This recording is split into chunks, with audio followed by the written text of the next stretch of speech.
If you're a serious investor, I'm sure you have experienced this. You're out there talking about investing because it's the only topic that you care about. And the other person says at some point, investing is just gambling. Or they might say, the stock market is really just one big casino. In those statements, they are sharing something fairly intimate about themselves. And in my experience, one, they are not likely invested, or worse, two, they are the gamblers. The investing is gambling narrative prevents people from investing and thus destroys people's ability to create wealth.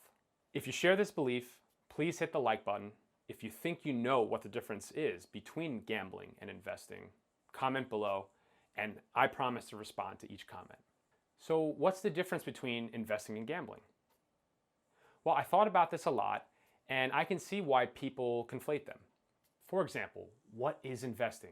Well, simply put, it's making money with money. But guess what? That's what gambling looks like when you're lucky. So it's more than that. What is gambling?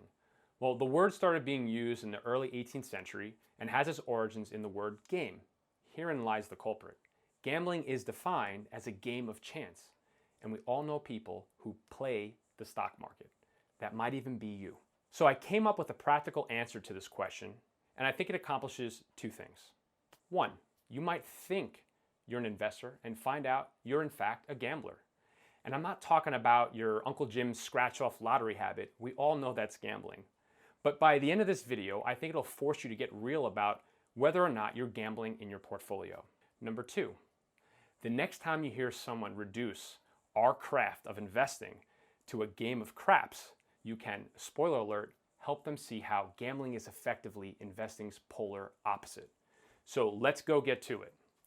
The other day, my wife called me from work, and she wanted to let me know that her office was having some sort of a Super Bowl pool.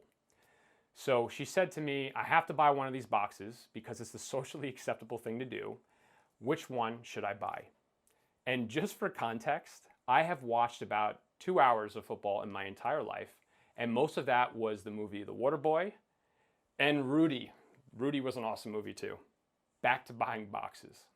So I had this thought. If each box trades at the same price, $20 in this case, and each box corresponds with a football score at the end of the game, some score combinations are probably more common than other combinations. If this is true, that would mean that the expected payoff for each box is very different. So a few Google searches confirm my suspicion that some scores are mathematically more likely because of how the point system in football works. So it turns out there are a few different ways to set up squares, which is the game I'm referring to, and her pool had made a critical error by showing all the score combinations first and then letting people pick the boxes second. But this is a video about investing, not gambling. So let's focus on the takeaway. In this game of chance, each box has a different theoretical value. Even though the cost is the same, a $20 wager for each box, some boxes have a predicted value of $10, some of $20, and some as high as $80. So to quote Warren Buffett, price is what you pay, value is what you get. So you want to buy low and sell high. That's how you make money as an investor. If you buy boxes with a theoretical value of 30, but only pay 20, and you play often enough, on average you're going to make $10 per wager. Conversely, if you paid $20 for boxes that are only worth 10, if you play long enough, over the long run you're going to lose $10 per turn. And herein lies the difference between an investor and a gambler. One of them has a long-term advantage, an edge. Gamblers hope for short-term gain and accept they are losers over the long term. On the other hand, investors accept short-term losses in exchange for gains over the long term. And I would argue over the long term, it's near certain. Here's an example. We can all agree that a slot machine is a gambling device. However, who's taking the other side of the trade? It's the casino. The casino is also playing a game of chance, but in my opinion, they are investing in a quantifiable edge that allows them to sell each bet for higher than it's worth. The casino is investing. The slot puller is gambling. This dichotomy shows up in other areas. creating almost laws between investors versus gamblers. For example, time is the investor's friend and the gambler's enemy.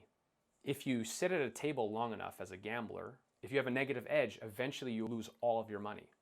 Here's another one. Diversification works for investing, but if a gambler diversifies enough, i.e. they took more simultaneous bets at the same time, they would remove even the hope of short-term luck, essentially guaranteeing that they would be losers quicker. As an investor, you might unconsciously have an edge, but that just makes you a lucky investor, which sounds a lot like a gambler's kissing cousin. Great investors not only have an edge, they concentrate their portfolio into quantifiable edges. Simply put, if you don't know your edge, you probably don't have one. If you want to learn more about how I invest and how I seek out edges that have a quantifiable advantage over the long haul, subscribe to the channel, check out our website, freedommath.com. Stay fully invested. This manifests